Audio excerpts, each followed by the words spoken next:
하겠습니다. 오늘 남유다 14번째, 15번째 왕 아몬 왕과 요아스 왕에 대한 이야기를 함께 보도록 하겠습니다. 유인물 보시면서 시작해 볼게요. 서론 읽겠습니다. 기원전 722년 아수르에 의해서 북이스라엘이 멸망하였고 이 시기에 히스기야가 왕위에 있었습니다. 믿음으로 아수르 제국으로부터 남유다를 지켜냈죠. 히스기야는 다윗 이후로 하나님의 마음에 합한 왕이었습니다. 히스기야는 자신의 생명이 15년으로 제한되었음을 알고 신중하게 세자를 선택하였는데 그가 므낫세입니다. 므낫세 왕은 10년 동안 아버지와 공동 통치를 하였음에도 불구하고 남유다에서 가장 악한 왕이라는 오명을 얻게 되었습니다. 므낫세는 격변하는 제국의 충돌 속에서 나라를 지켜내기 위해 온갖 이방 신들을 섬기면서까지 정치적 외교적 방법을 선택하였지만 바벨론의 반란에 휘말리며 포로로 끌려가 죽음의 공포를 경험하게 되었습니다. 이때 므낫세는 바벨론 포로 생활 중에 여호와가 참 하나님이심을 깨닫고 회심하였더니 하나님의 은혜로 왕궁으로 돌아오게 되어집니다. 그는 뒤늦게 회개하고 종교개혁을 단행하였지만 이미 시간은 너무 많이 지난 상태였습니다. 몸이 쇠약해진 므낫세는 몇 년 지나지 않아 생을 마감하였고 그의 아들 아몬이 22세의 나이로 왕위에 오르게 되어졌습니다. 아몬 왕인데요. 21절부터 25절까지 교독해 보겠습니다. 성도님들 먼저 읽어봐 주십시오. 시작. 아몬이 왕위에 오를 때의 나이가 22세라 예루살렘에서 2년 동안 다스리며 그의 아버지 므낫세의 행함같이 여호와 보시기에 악을 행하여 아몬이 그의 아버지 므낫세가 만든 아로색인 모든 우상에게 제사하여 섬겼으며 이 아몬이 그의 아버지 므낫세가 스스로 겸손한 같이 여호와 앞에서 스스로 겸손하지 아니하고 더욱 범죄하더니 그의 신하가 반역하여 왕을 궁중에서 죽이매 백성들이 아몬 왕을 반역한 사람들을 다 죽이고 그의 아들 요시야를 대신하여 왕으로 삼으니라. 1번입니다. 므낫세 왕의 아들 아몬은 몇 년 동안 남유다를 통치하였나요? 2년 동안 통치했습니다. 아몬 왕 므낫세가 55년 동안 통치하고 67세에 생을 마감하게 되었습니다. 므낫세의 뒤를 이어 22살의 아들 아몬이 왕위에 오르는데요. 안타깝게도 2년 만에 신하들의 반역으로 죽게 되었습니다. 아몬은 히브리어 아멘에서 기원하거나 애굽인의 이름 아문과 관련이 있는 것으로 생각됩니다. 아문은 고대 애굽의 나일강 하류에 위치한 테베에서 숭배하던 신으로서 후에는 태양신 라와 합쳐져 후에 아문라라는 애굽의 최고의 신이 되어집니다.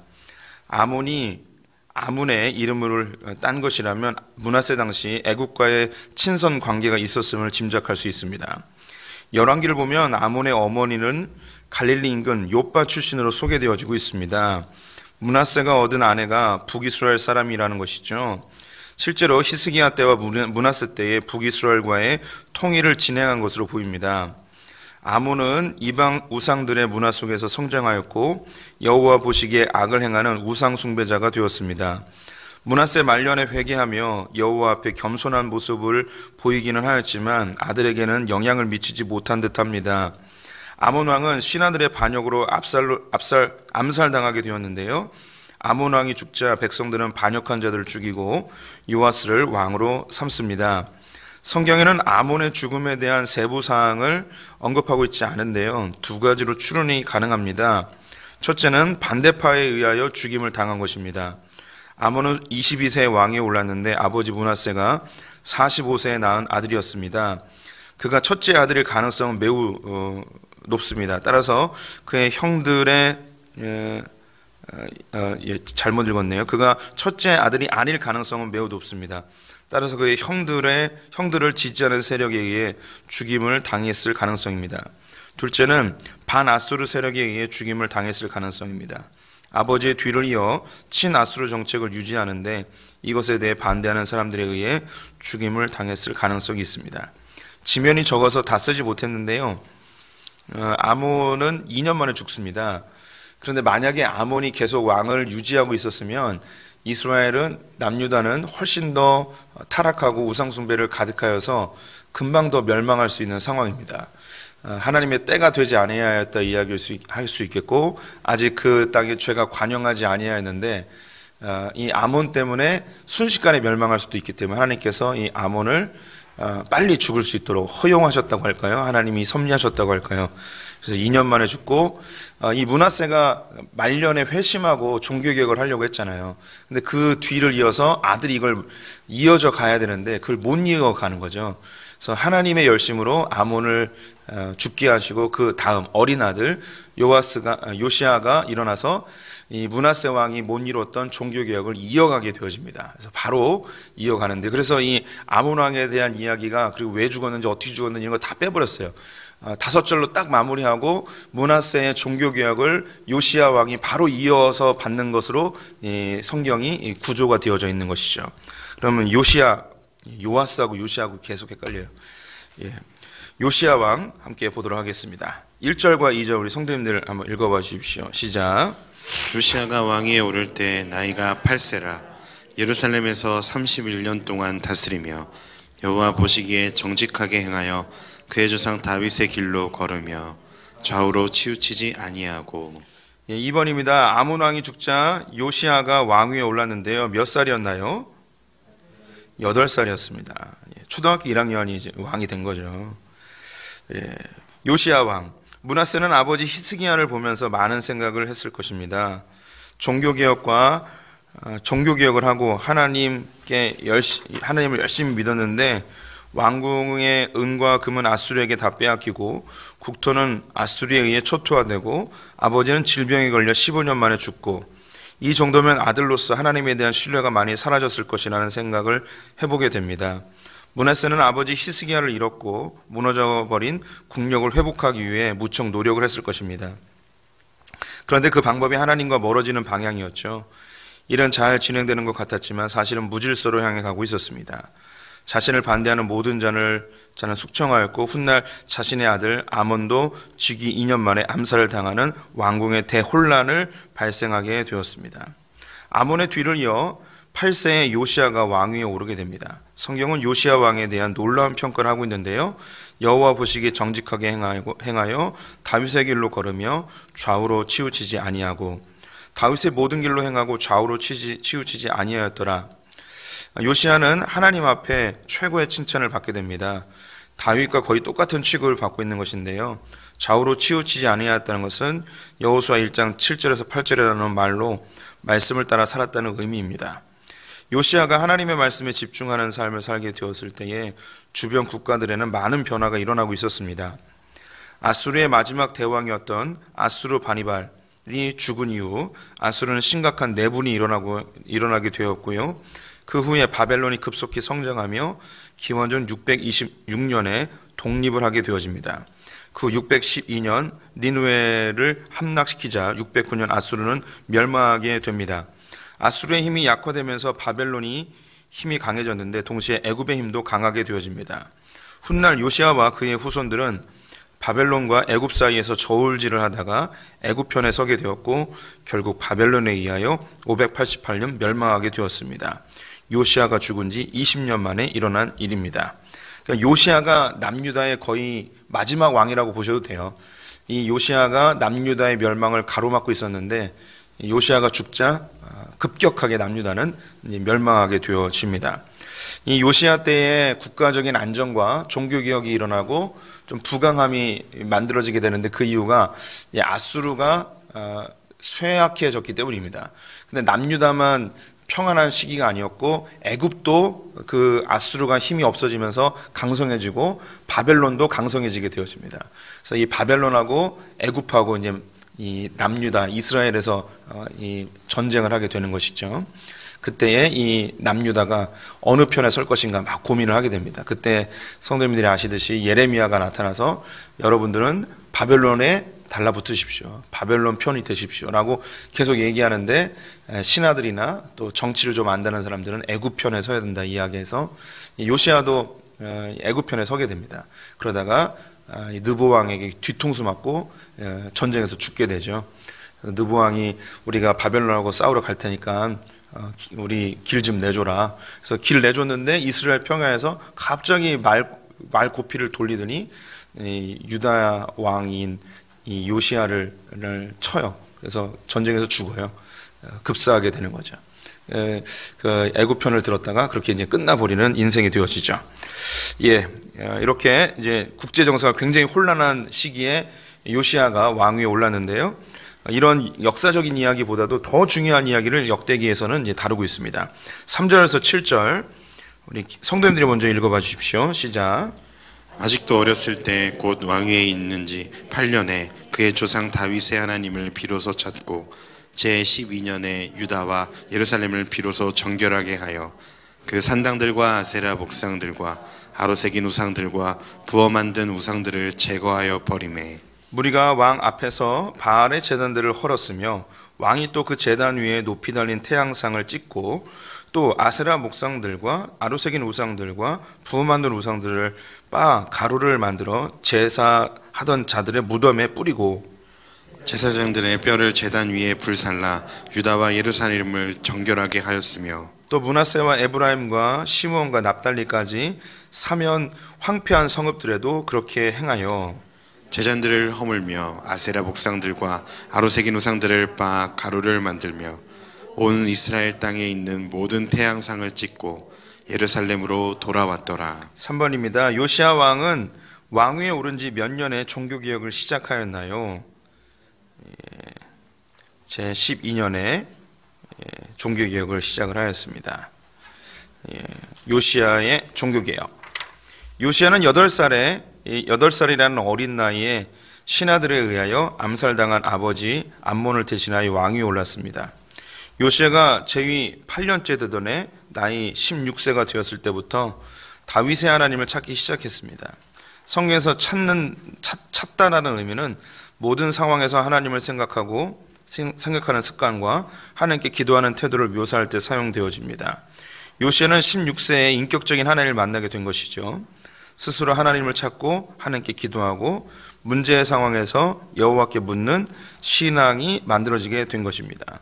네, 8살에 왕위에 올라서 이제 8년 동안 그냥 성장하다가 16살 때 사춘기 시절에 우리로 하면은 고등학교 1학년쯤에 이 여호와를 찾기 시작했습니다. 하나님을 깊이 알게 된 거죠. 네. 저도 중학교 3학년 때 예수님을 사형리를 통해서 영접하고 고등학교 1학년 때 수련회에서 성령 체험하면서 하나님을 깊이 만나게 되었는데 제가 굳이 요시야라고 이야기한 건 아니고 그냥 비슷한 나이에 됐다는 거죠. 우리 성도님들 중에서도 이런 그 청소년기 때에 주님을 깊이 만나서 뜨거운 열정으로 지금까지 주신 분들도 많이 계시리라고 생각이 듭니다. 요시야 참 멋있는 사람 같아요. 그러다가 이제 재위 12년 나이 20살 때에 이스라엘 전역의 종교개혁을 단행하게 되어집니다. 할아버지 므낫세가 정리하지 못한 것들을 제거하기 한 거죠. 산당들, 아세라 목상들, 아로새긴 우상들, 부어 만든 우상들을 제거하고 바알의 제단을 헐어버리고 태양상을 제거하고 이방신들의 제사장들의 뼈를 제단 위에 불살라 버렸습니다. 요시야의 종교개혁은 남유다와 예루살렘뿐만 아니라 북이스라엘의 므낫세와 에브라임, 시므온, 납달리 지역의 황폐해진 성읍들까지 진행되었습니다. 전국적인 종교개혁이 일어나게 된 것이죠. 8절부터 13절 교독합니다. 성도들 먼저 읽어봐 주세요. 시작.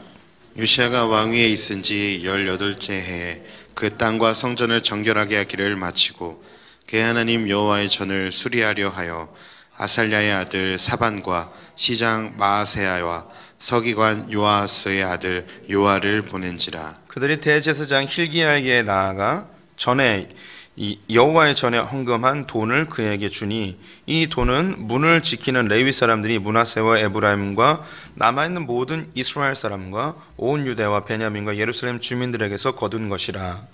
그 돈을 여호와의 전 공사를 감독하는 자들의 손에 넘기니 그들이 여호와의 전에 있는 일꾼들에게 주어 그 전을 수리하게 하되 곧 목수들과 건축하는 자들에게 주어 다듬은 돌과 연접하는 나무를 사며 유다 왕들이 헐어버린 성전들을 위하여 들보를 만들게 하매 그 사람들이 성실하게 그 일을 하니라.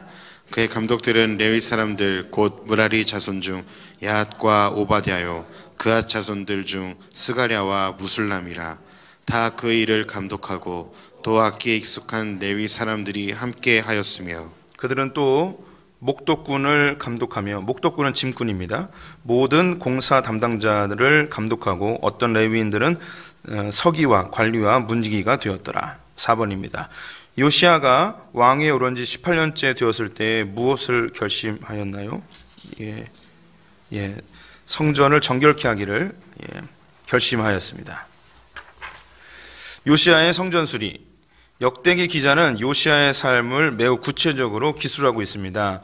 8세의 왕위에 올라 16살에 하나님을 인격적으로 만나고 20살에 우상들을 제거하고 종교개혁을 단행하였으며 26살이 되어서는 성전 수리를 결심하게 됩니다. 요시야 왕이 즉위한 지 18년 되는 해입니다. 요시야는 3명의 관리를 세워 성전 수리를 진행합니다. 아살레의 아들 사반, 시장, 이건 시장은 요즘 우리의 시장 그 시장이에요. 마아세야, 서기관 요아하스의 아들 요아였습니다. 이들이 대제사장 힐기야를 찾아가 성전 관리를 위해 드려진 헌금을 받아서 공사를 시작하게 됩니다. 특별히 이 헌금은 레위인들이 므낫세, 에브라임, 온 유대, 베냐민, 예루살렘 주민들에게서 거둔 것이라고 기록하고 있습니다. 온 이스라엘이 동참한 헌금이라는 것이죠. 돈을 건네 받은 관리들은 실무자들에게 전하였고 그들이 목수와 석공들을 동원하여 유다 왕들이 헐어버린 성전을 성실하게 수리하기 시작합니다. 그리고 성전 수리를 신속하게 진행하였습니다. 더불어 성전 수리가 잘 진행되는지 레위인들 중 몇몇을 감독으로 세워 일이 잘 진행되는지 살피도록 하였습니다. 무라리 자손의 야핫과 오바댜, 그앗 자손의 스가랴와 무술람. 여기서 특이한 점이 하나 발견되는데요. 성전 수리를 하는데 악기에 익숙한 레위 사람들이 함께 하였는데요. 그 이유가 정확하게 언급되어 있지는 않습니다. 이 악기에 익숙한 사람들이 음악을 연주하는 것뿐만 아니라 목도꾼, 짐꾼들을 감독하는 일도 함께 하였습니다. 그래서 어떤 학자들은 일을 할 때 음악으로 리듬을 맞추도록 한 것으로 추론합니다. 실제로 음악은 집단 노동 현장에 자주 사용되어지죠. 이러한 기록은 아수르와 이집트에서도 발견되고요. 우리나라 역시 농번기에 농악대가 노동의 흥을 돋굽니다. 또한 집단 노동요를 통해 힘든 것도 있고 손발을 맞추는 신호로 활용하기도 하였습니다. 이렇게 이제 성전 수리를 진행을 합니다. 참 생각하는 대로 착착 다 진행되어지고 또 온 이스라엘이 다 연합하여서 북이스라엘이 멸망했기 때문에 이제 남아 있는 사람들끼리 힘을 합해서 성전 수리도 하고 종교개혁도 하고 우상들도 다 없애고 참 멋지게 지금 진행되어지고 있습니다. 그런데 성전 수리를 하다가 뭘 하나 발견을 하게 되는데요. 14절부터 18절까지 성도님들 먼저 읽어봐 주십시오. 시작. 우리가 여호와의 전에 헌금한 돈을 꺼낼 때에 제사장 힐기야가 모세가 전한 여호와의 율법책을 발견하고 힐기야가 서기관 사반에게 말하여 이르되 내가 여호와의 전에서 율법책을 발견하였노라 하고 힐기야가 그 책을 사반에게 주매 사반이 책을 가지고 왕에게 나아가서 복명하여 이르되 왕께서 종들에게 명령하신 것을 종들이 다 준행하였나이다. 또 여호와의 전에서 발견한 돈을 쏟아서 감독자들과 일꾼들에게 주었나이다 하고 서기관 사반이 또 왕에게 아뢰어 이르되 제사장 힐기야가 내게 책을 주더이다 하고 사반이 왕 앞에서 그것을 읽음에 5번입니다. 대제사장 힐기야는 성전을 수리하는 과정에서 무엇을 발견하게 되었습니까? 율법책을 발견하였습니다. 성전 수리를 진행하는 과정에서 대제사장 힐기야가 헌금하면서 여호와 율법책을 발견하게 되었습니다. 이것을 서기관 사반에게 전달하였고 사반이 요시야 왕에게 보고하게 됩니다. 여기서 우리는 궁금증이 생깁니다. 왜 율법책이 헌금함에 들어가 있었을까요? 이 질문에는 두 가지가 추측 가능합니다. 첫째, 예루살렘을 공격한 아수르의 손에서 율법책을 보호하기 위한 목적으로 숨겨놓은 것일 수 있습니다. 둘째는 악한 왕들, 특히 아하스나 므낫세, 예배를 폐지하고 말씀을 듣지 못하게 할 때에 제사장들이 숨겨놓은 것이 발견된 것일 수도 있습니다. 이유를 정확히 알 수는 없지만 숨겨져 있던 율법책이 발견된 것입니다. 하나님은 자신의 영광을 스스로 보존하시는 분이신데요. 하나님의 것이 목적대로 사용되지 아니하면 감춰버리십니다. 법궤를 엘리 제사장 때에 잃어버리고 수십 년 동안 감춰놓으신 하나님께서 다윗의 때에 드러나게 하셨던 것처럼 좌로나 우로나 치우치지 않는 요시야 때에 율법책을 드러내게 하신 것이죠. 하나님은 언제나 충성스러운 사람들을 기다리십니다. 그리고 하나님이 계획하신 일을 그 사람들을 통해 이루어내십니다. 우리가 하나님의 뜻을 찾는 것보다는 내가 주님을 사랑하고 충성되게 살아가면 하나님이 우리를 찾아오십니다. 네, 성경에서 아주 중요한 몇몇 그 부분들이 있는데 그 순간순간마다 이 사람들이 하나님을 찾아가기보다는 하나님이 찾아오시죠. 하나님 그런 분이세요. 다른 종교들은 신을 찾아가지만 우리가 믿는 하나님은 하나님이 우리를 찾아오십니다. 하나님이 이 세상의 역사의 주관자이시기 때문에 하나님께서 통치하시고 다스리세요. 하나님은 사람을 통하여서 일하시는데 하나님이 하고자 하는 일이 이거를 할 수 있는 사람이 나타나면 그 일이 시작되어집니다. 내가 무슨 일을 하고 싶거나 뭘 해야겠거나 하나님을 위해서 어떤 비전을 꿈꾸는 거 이건 뭐 나쁜 것은 아닙니다. 하지만 이거보다 더 중요한 것은 하나님이 하고자 하시는 일이 더 중요하신 거죠. 내가 하고 싶은 일보다 하나님이 하고자 하는 일이 누군가를 통해서 이루어지는 것, 이게 더 중요합니다. 그래서 그 성도님들, 이건 뭐 젊은 친구들이 들으면 더 좋긴 한데, 저도 이제 젊은 시절에 하나님 위해서 내 인생을 드리겠습니다. 주의 영광을 위해 살겠습니다. 이렇게 얘기는 하는데 그 내면 속에는 내가 하나님께 사용받아서 내가 유명해지고 성공하고 내 인생에 가치 있어지길 원하는 그런 욕구가 강력하게 있었던 것이죠. 그러면서 하나님, 내가 경찰이 되겠습니다. 제가 몇 번 얘기했죠. 제가 고등학교 때 기도 제목이 뭐였냐면 새벽 3시에도 내 딸을 마음껏 밖으로 내보낼 수 있는 그런 세상을 만드는 게 그게 저의 이제 꿈이었습니다. 안전한 세상, 뭐 이런 세상을 꿈꾸면서 기도했죠. 하나님, 내가 경찰총장이 돼서 이런 세상을 만들겠습니다. 막 이런 기도하고 막 그랬었어요. 그러면서 이제 성경에 나오는 인물들을 하나하나 알아가며 그런 기도를 하는 거죠. 요셉과 같은 사람이 되게 해주십시오. 다윗과 같은 사람이 되게 해주십시오. 다니엘 같은 사람이 되게 해주십시오. 막 이렇게 기도했는데 제 인생은 그렇게 풀리질 않았습니다. 그러면서 성경을 보니까 신기한 게, 요셉은 한 번도 나를 총리로 만들어 주시옵소서, 내가 총리가 되어서 이스라엘 백성들, 저 굶주린 우리의 백성들을 구원해내겠습니다, 이런 기도를 한 번도 안 했어요. 모세 역시 하나님, 나를 이스라엘의 지도자가 되게 하셔서 애굽에서 내가 이 백성을 건져내겠습니다, 나를 사용하여 주십시오, 이런 기도 안 했어요. 다윗 역시 나를 왕으로 만들어 주시옵소서, 이런 기도 하지 않았고, 다니엘도 총리 만들어 달라는 기도 하지 않았습니다.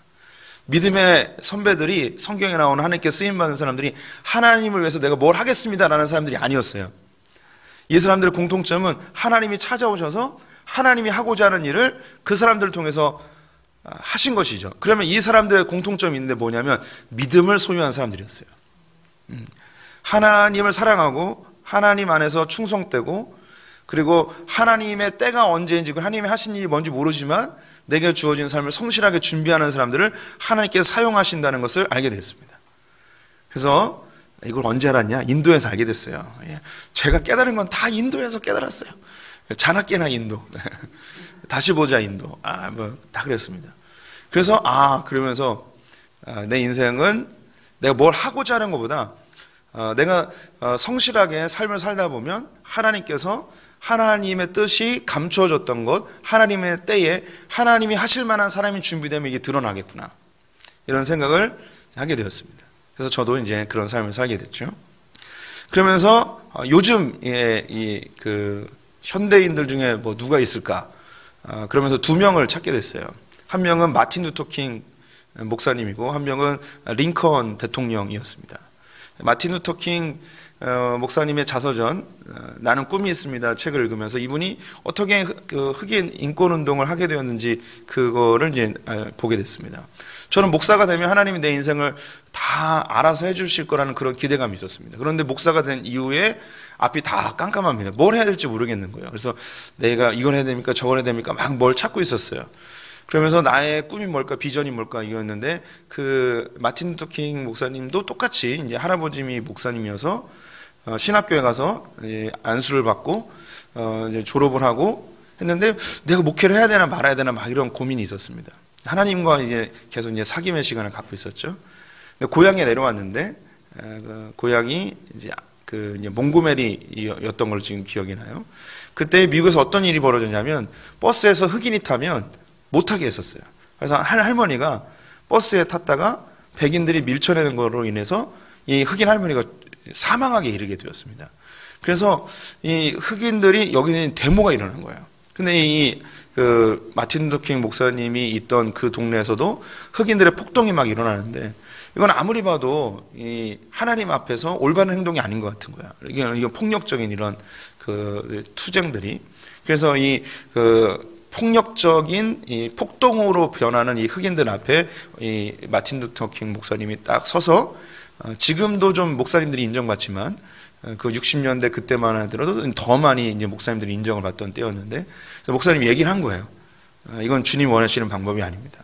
혹시 우리의 의사표현을 하고자 한다면 폭력적인 방법이 아니고 평화적으로 우리 의사표현을 합시다 하면서 그 사람들을 달랬어요. 그래서 이게 계기가 돼가지고 흑인 인권운동을 시작하게 된 거예요. 그러면서 그 사람들의 어려움들, 또 흑인들이 당하는 고통들, 이런 걸 보면서 하나님이 나를 이곳으로 부르시는구나, 그걸 깨닫게 되어졌죠. 링컨 목사님이랑 링컨 대통령의 이야기를 하면 오늘 9시 전에 못 끝나요. 이제 링컨도 우연히 선거 이제 상원의원 가기 위해서 자기 그 고향에 들렸다가 잠시 뭔가를 기다리고 있었는데, 노예 시장이 열리고 있었는데 어떤 목사님이 큰 돈을 주고 흑인 여자 노예를 샀어요. 그런데 다 이제 장이 마감되고 뒤에 갔는데 그 목사님하고 그 흑인 그 소녀하고 있는 거예요. 그러더니 뭘 막 써주는 거예요. 써주더니 이걸 주더니 너 이제 자유의 몸이 하면서 풀어주는 거였어요. 이때 링컨이 깜짝 놀란 거예요. 지금까지 이런 사람을 본 적이 없는 거예요. 큰 돈을 주고 사람을 사서 그 사람에게 자유 증서를 주고 풀어주는 이런 운동을 하는 목사님을 처음 보고 깜짝 놀라서, 그때부터 이제 깨어져서 뭐 여러 가지 정치적인 이유들도 있지만 하나님 앞에서 이 흑인들을 자유롭게 해줘야 된다는 것, 그리고 이미 영국에서 이런 운동들이 있었다는 걸 알고 그 일들의 목숨을 걸었던 것을 발견하게 되었습니다.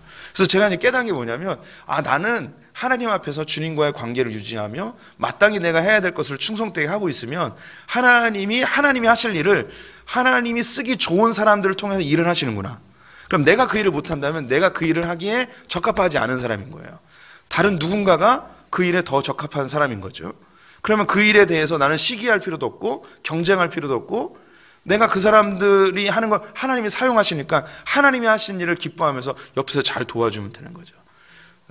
저는 제가 마땅히 할 수 있는 일, 제가 할 수 있는 일을 하면 되는 거예요. 주님이 하시는 일이니까. 막 더 이야기하고 싶네요. 뭐 굉장히 뒤에도 또 더 중요한 얘기가 있어서.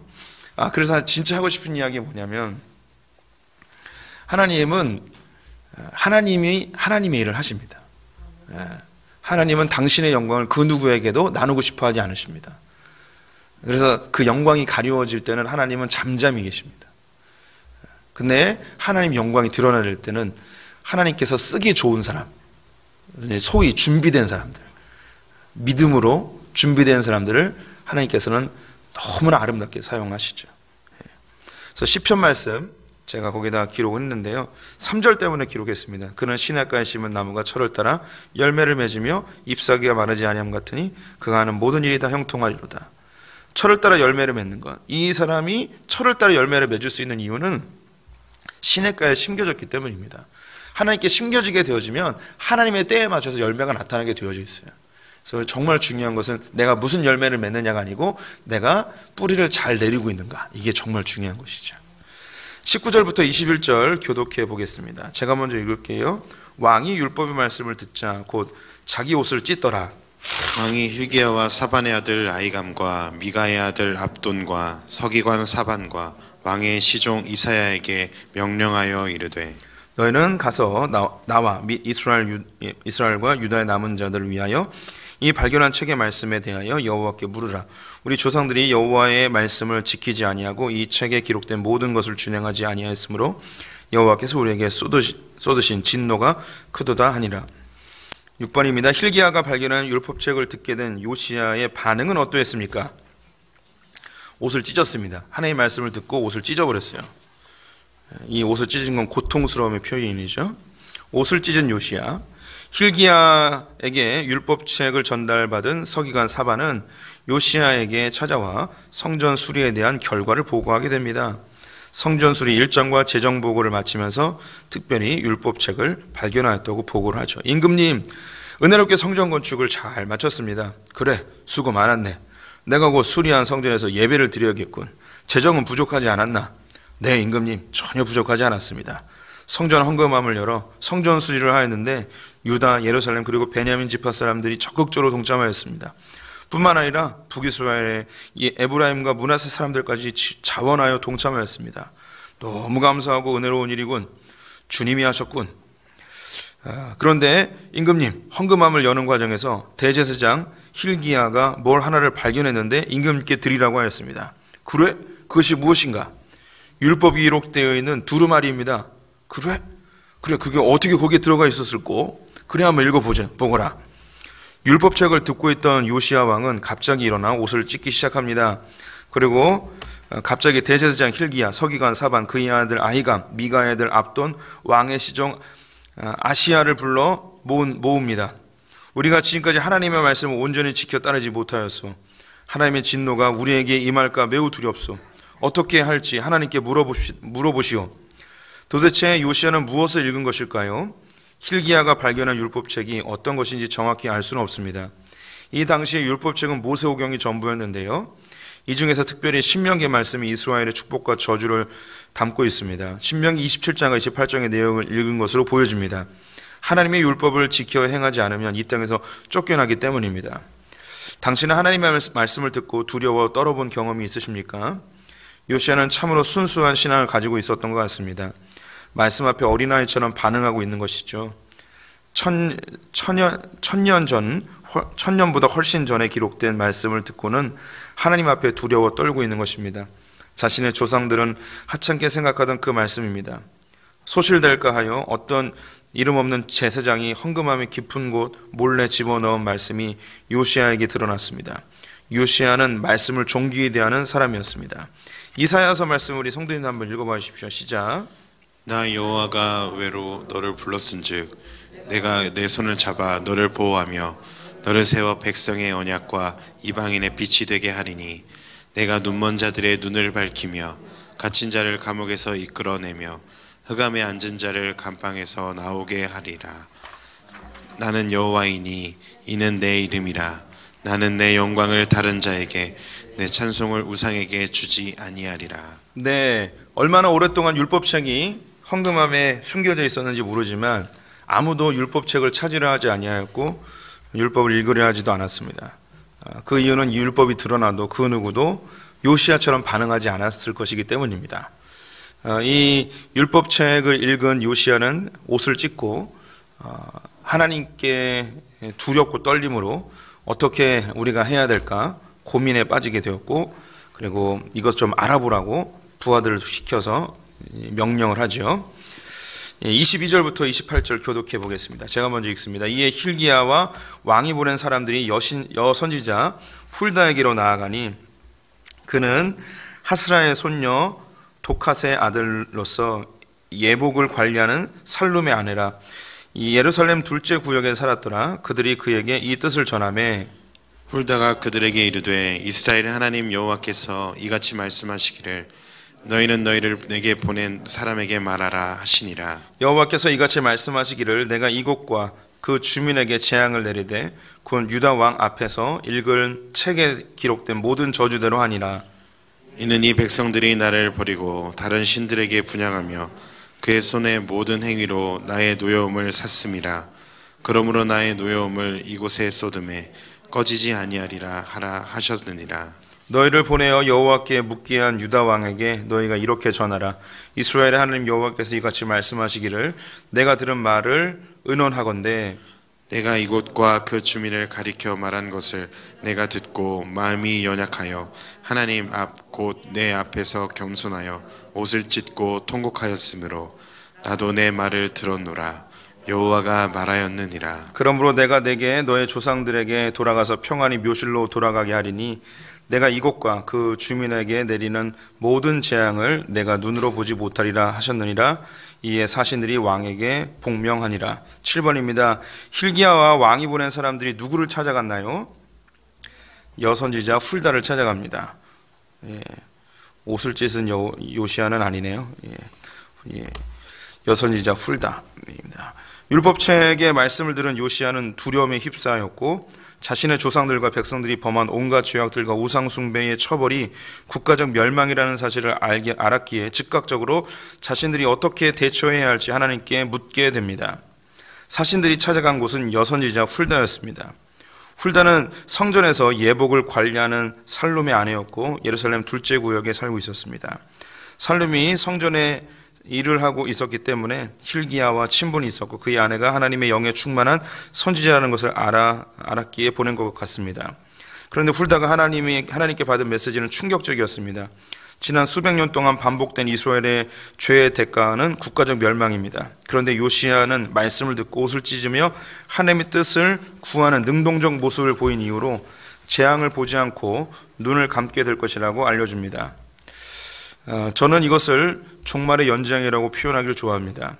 이스라엘의 멸망은 예고된 것이었습니다. 언제 멸망해도 아무 관계가 없는 상황이었습니다. 이미 히스기야 때 혹은 므낫세 때 멸망했어야 합니다. 그때마다 히스기야의 믿음, 므낫세의 회개가 있었습니다. 계속 종말이 연장되고 있는 것이죠. 이제 요시야 때가 되었습니다. 요시야 시대에도 종말이 올 수 있었습니다. 하지만 요시야가 하나님을 찾는 믿음이 있었으므로 종말이 연장됩니다. 하지만 요시야의 죽음 이후 20년 만에 남유다는 바벨론에 의하여 멸망하게 되어지죠. 종종 우리는 이 시대를 보면서 말세라고 합니다. 이런 말세의 때에 우리가 무엇을 해야 할까? 우리가 아무것도 바꾸지 못할 수도 있습니다. 하지만 하나님의 긍휼을 구할 때에 우리는 극한 고통을 보지 않게 하시는 종말의 연장을 경험하게 될 것입니다. 하나님이 심판하신다면 지금 한국교회, 지금 이 대한민국을 심판해도 아무 이상이 없다고 느껴지시죠? 그렇게 느껴집니까? 그래도 희망이 있어 보이십니까? 심판해도 전혀 무방해 보이지 않습니까? 그런데 이 땅 가운데 심판이 임하지 않는 중요한 이유는 이 나라를 위해서 기도하고 있는 사람들, 의로운 자들이 여전히 남아있기 때문에 이 종말이 연장이 되어지는 것이죠. 이 세상이 그렇습니다. 우리 성도님들 그 가정 가운데도 하나님이 진노하신다면 충분히 진노가 임할 수 있는 그런 사건이나 혹은 죄악이 있을 수 있습니다. 그런데 기도하는 어머니, 기도하는 아버지, 믿음의 사람이 있다면 이 재앙이 연장되어지는 거죠. 그 다음 때에. 그리고 그 다음에 또 누군가가 믿음으로 반응하면 또 그 다음 때로 또 미뤄지고 또 미뤄지고 또 미뤄지게 되어지는 것이죠. 그래서 신명기에 복은 천대로 재앙은 3, 4대에 이른다고 이야기하는데 주님이 이 재앙이 3, 4대 이후에는 이제 사라지게끔 소멸되게끔 그렇게 은혜를 베푸시긴 하지만 어쨌든 이 재앙은 흘러가게 돼 있어요. 나의 당대가 아니면 그 다음 때로 흘러가게 되는데 우리가 이런 내 힘으로 도저히 바꿀 수 없는 세상, 내가 종교 지도자도 아니고 어떻게 한국 교회를 바꿀 수 있는가 이런 생각이 들어줄 수도 있습니다. 하지만 우리가 이때 기도하면 이때 하나님께 히스기야처럼 옷을 찢고 하나님의 말씀이 어떠한가 묻고 반응한다면 이 종말이 넘어가게 되어지는 것이죠. 저는 간절히 소망합니다. 제가 눈을 뜨고 있는 이때에 한국교회에 몰락이 오지 않길 간절히 기도하고 있습니다. 그리고 내 아들 때에도 안 왔으면 좋겠고 내 손자 때에도 안 왔으면 좋겠고 증손자 때 와도 돼요. 그때는 나랑 아무 상관이 없으니까 증손자쯤 되면 저는 이제 이 세상에 없을 것 같으니까 그때 와도 상관없습니다. 근데 우리가 그 요한계시록에 나와 있는 그 서머나 교회나 소위 7년 환란이라고 불려지는 극한의 그 어려움들이 이 한국 교회 안에 내 당대에 오게 된다면 우리 중에도 믿음을 끝까지 지킬 수 있는 사람들이 몇 명이 있을까? 우리가 장담할 수는 없겠죠. 이렇게 평안하게 하나님을 경배하고 함께 이 부흥의 때를 살고 있다는 게 얼마나 큰 복인지 모릅니다. 우리 성도님들 늘 하나님 앞에 겸손하시고 주님의 은혜를 구해야 되는 것이 우리는 한순간에 멸망할 수 있는 시대에 살고 있다는 그 사실입니다. 마지막 구절인데요. 29절부터 33절 제일 중요한 부분인데 읽어보도록 하겠습니다. 저부터 읽겠습니다. 왕이 사람을 보내어 유다와 예루살렘의 모든 장로를 불러 모으고 여호와의 전에 올라가매 유다 모든 사람과 예루살렘 주민들과 제사장들과 레위 사람들과 모든 백성이 노소를 막론하고 다 함께한지라. 왕이 여호와의 전 안에서 발견한 언약책의 모든 말씀을 읽어 무리의 귀에 들려주고 왕이 자기 처소에 와서 여호와 앞에 언약을 세우되 마음을 다하고 목숨을 다하여 여호와를 순종하고 그의 계명과 법도와 율례를 지켜 이 책에 기록된 언약의 말씀을 이루라 하고 예루살렘과 베냐민에 있는 자들이 다 여기에 참여하게 하매 예루살렘 주민이 하나님 곧 그의 조상들의 하나님의 언약을 따르니라. 이와 같이 요시야가 이스라엘 자손에게 속한 모든 땅에서 가증한 것을 다 제거해버리고 이스라엘의 모든 사람으로 그들의 하나님 여호와를 섬기게 하였으므로 요시야가 사는 날에 백성이 그들의 조상들의 하나님 여호와께 복종하고 떠나지 아니하였더라. 8번입니다. 남유다의 멸망을 예고받은 요시야 왕은 어떤 마음의 다짐을 하였나요? 네, 마음을 다하고 목숨을 다하고 여호와께 순종하기를, 언약의 말씀을 다 지키기를 결단하게 되어집니다. 자기만 결단한 게 아니고 백성들도 성전에서 결단하게끔 요구를 하고 있죠.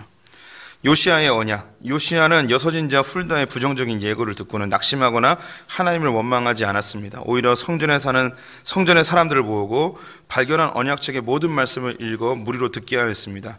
그리고 왕은 스스로 처소에서 하나님 앞에 언약을 세웠습니다.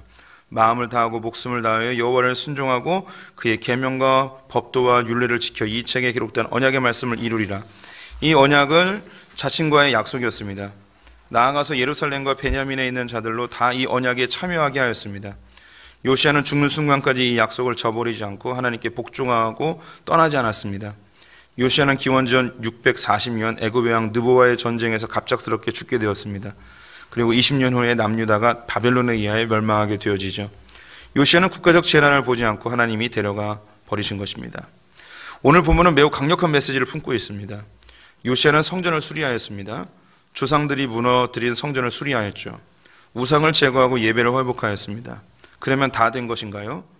주일에 교회에 오고 봉사도 하고 헌금도 하고 성전 건축에 참여도 하고 선교도 다녀오고 이러면 되는 것일까요?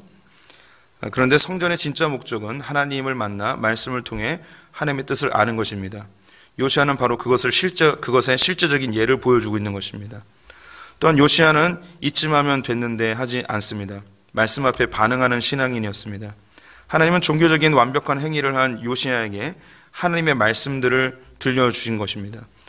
우리가 자칫 종교적인 행위를 온전히 하였다고 해서 신앙생활의 끝이라고 생각하면 큰 오산입니다. 결국 말씀으로 돌아가야 하고 말씀으로 나를 비춰보고 하나님의 뜻대로 살아야 합니다. 이때 우리에게 주어지는 것이 종말의 연장입니다. 고난을 보지 않고 평안히 눈을 감는 것이죠. 네, 이 부분에서 제가 그 핵심적인 것만 정리해서 기록을 해놨는데요. 예, 요시야는 성전을 수리하고 우상을 다 없애고 모든 걸 완벽하게 다 준비했습니다. 그러면 이게 끝이라고 볼 수도 있겠죠. 성실한 왕이고 하나님 앞에서 신앙적으로 굉장히 좋은 왕입니다. 근데 하나님께서 이 요시야 왕에게 성전을 수리하고 우상을 없애고 이게 끝이 아니라는 거예요. 예, 이거는 누구나 할 수 있어요. 누구도 할 수 있어요. 그런데 요시야에게 정말 원한 게 뭐냐면 하나님의 말씀을 들려주는 거죠. 하나님의 말씀을 듣고 이 말씀에 반응하기를 요구하고 있습니다. 그리고 여기에는 기록되어 있지 않은데 이 요시야는 성전에서 하나님의 심판이 임할 것을 듣고서 백성들을 다 모으고 성전 안에서 하나님과 언약을 맺게 되어집니다. 이게 이제 예수 그리스도로 연결이 되어지는 거죠. 우리는 구약에 있었던 사람들은 그 예수님 시대에 헤롯의 성전을 40년 동안 짓고 제사를 지내고 열심히 헌신하고 이게 끝인 줄 알았어요. 그런데 하나님이 요구하는 게 있는 거예요. 이 성전을 멋지게 짓고 제사를 열심히 지내고 이게 아니라 이 성전 안에서 진짜 만나야 될 말씀을 만나야 되는 거죠.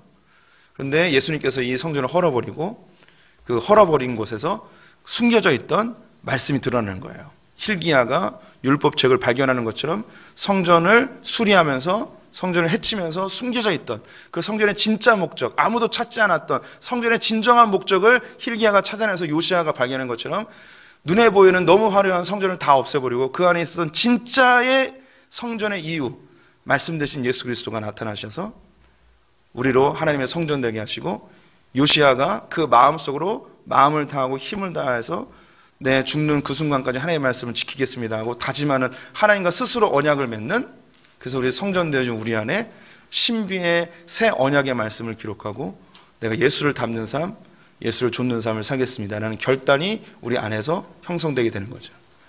눈에 보이는 종교적인 행위가 아니라 내 마음속에 주님을 쫓고자 하는, 말씀대로 살고자 하는 결단, 이것이 참된 크리스찬의 모습인 것을 요시야가 아주 명확하게 보여주고 있는 것입니다. 요한복음 말씀을 결론적으로 써놨는데요, 한 절씩 교독해 볼게요. 저부터 읽습니다. 태초에 말씀이 계시니라. 이 말씀이 하나님과 함께 계시니 이 말씀은 곧 하나님이시니라. 말씀이 육신이 되어 우리 가운데 거하심에 우리가 그의 영광을 보니 아버지의 독생자의 영광이요 은혜와 진리가 충만하더라. 여호와께서 대답하여 이르시되 너희가 이 성전을 헐라. 내가 사흘 동안 일으키리라. 유대인들이 이르되 이 성전은 46년 동안에 지었거늘 내가 3일 동안에 일으키겠느냐 하더라. 그러나 예수는 성전된 자기 육체를 가리켜 말씀하신 것이라. 아들을 믿는 자에게는 영생이 있고 아들을 순종하지 아니하는 자는 영생을 보지 못하고 도리어 하나님의 진노가 그 위에 머물러 있느니라. 아멘. 교회를 다니는 중요한 이유는 하나님의 말씀을 듣기 위해서입니다. 그리고 그 말씀에 우리가 반응하는 것이 신앙생활의 진정한 방향성이죠. 하나님의 말씀에 늘 반응하시는, 그래서 종말이 연장되어져 평강 가운데 삶을 풍성히 누리다가 주님의 부르심 받는 우리 모두가 되었으면 좋겠습니다. 기도하겠습니다.